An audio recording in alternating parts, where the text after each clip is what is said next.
அந்த அளவுக்கு பூந்தி சூப்பரா இருந்தா பூந்தி வரும். இப்போ என்ன? ஹாய் எல்லாருக்கும் வணக்கங்க. இன்னைக்கு என்ன செய்ய போறோம்னா பூந்தி. பூந்தி. ஆமா. 1 கிலோ மாவு எடுத்துட்டேன். 1 கிலோ மாவு 1.5 கிலோ சக்கரை போடுவாங்க. நான் 1 கிலோ மாவுக்கு 1.25 கிலோ சக்கரை போடுறேன்.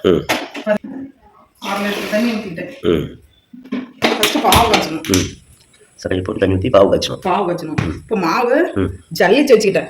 சல்லடையில் ஜல்லிச்சு வச்சுக்கிட்டேன். இப்போ அதை பிசைஞ்சிக்கலாம். இப்போ கொதிச்சிட்டு இருக்குது. பாவு ரெடி ஆகிடுது. இப்போ மாவு காய்ச்சிக்கலாம். ஒரு பிஞ்ச் அளவு சோடா.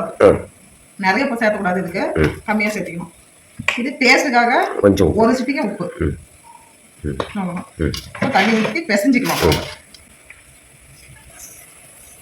மாவு தான் இதில் பதமே. மாவு ஜல்லிக்கார போட்டுருந்தா கட்டியாக விழுகும். அது இல்லாமல் பேயறதும் ஒரு பக்குவமாக வேணும். கொஞ்சம் கொஞ்சமாக தண்ணி ஊற்றி அந்த பதத்துக்கு கொண்டுட்டு வரணும். இந்த பக்கத்தில் கரைக்கணும். எடுத்து விட்டா கீழே உடையாம ஊற்றணும். இந்த பக்கத்தில் மாவு கலக்கி வச்சுக்கணும். பூந்திக்கு அப்போ தான் கரெக்டான பக்குவமாக இருக்கும். இப்படி எடுத்து விட்டா அப்படியே வரணும். ஏலக்காய் தூள் அப்படியே ஏலக்காய் தட்டி வச்சேன். அப்படியே போட்டு பாவு வந்து ஒரு கம்பி பதம் வந்தா போதுங்க. ஒரு கம்பி பதம் வந்தா போதும். பாவு நிறைய வரக்கூடாது. ஒரு கம்பி பதம் தான் வரணும். இறக்கி வச்சிடணும். முன்னாடிதான் பூந்தி போடணும். சூடு யாராவது போட்டா பூந்தி அப்படியே அமைக்கப்படும். நல்லா இருக்காது. நல்லா எண்ணெய் சூடு ஏறின முன்னாடி நல்லா கொதிச்சு முன்னாடி போட்டாதான் அது வந்து உளுந்த உடனே மேல எந்திரிக்கும்.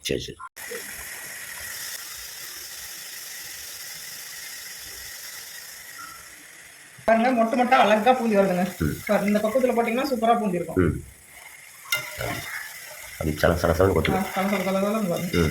இதுதான் பூந்தி போடுறது. இதுவே என்ன கொஞ்சம் 10 நிமிஷம் விட்டோம்னா மிச்சர் போடலாம். முட்டை மிச்சர். அது இன்னும் 10 நிமிஷம். காடா பூந்தி. பாவுல போட்டு பாவுல இருந்து கொஞ்ச நேரத்துக்குள்ள எடுத்து அதில் போட்டுங்க.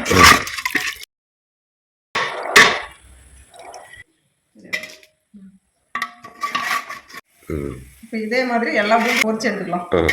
எல்லா பூந்தியும் போட்டு பொரிச்சு எடுத்துக்கலாம். அது எல்லா பூந்தியும் போட்டு எடுத்துக்கலாம். இப்போ பூந்தி எல்லாம் பொரிச்சாச்சுங்க. கரண்டியில போட்டு முந்திரி திராட்சை கரண்டியில போட்டு அப்படி எண்ணெயில வச்சிங்கன்னா பொரிஞ்சு போயிடும்.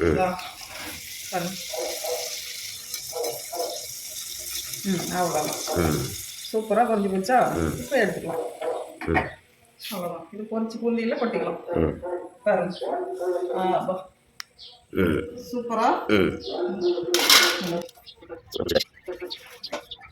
பழன்னு எந்த அளவுக்கு பூந்தி வந்திருக்கு பாருங்க. சூப்பரா வந்திருக்குதா? பாருங்க, இப்படிதான் பூந்தி வரணும். பொரிஞ்சு விட்டு 2 மணி நேரம் ஊற வச்சு பிசைஞ்சு விட்டு லட்டாவும் பிடிச்சிக்கலாம், பூந்தியாவும் வச்சுக்கலாம். ஓகேங்க, அடுத்த வீடியோவில் பார்க்கலாம். பாய்.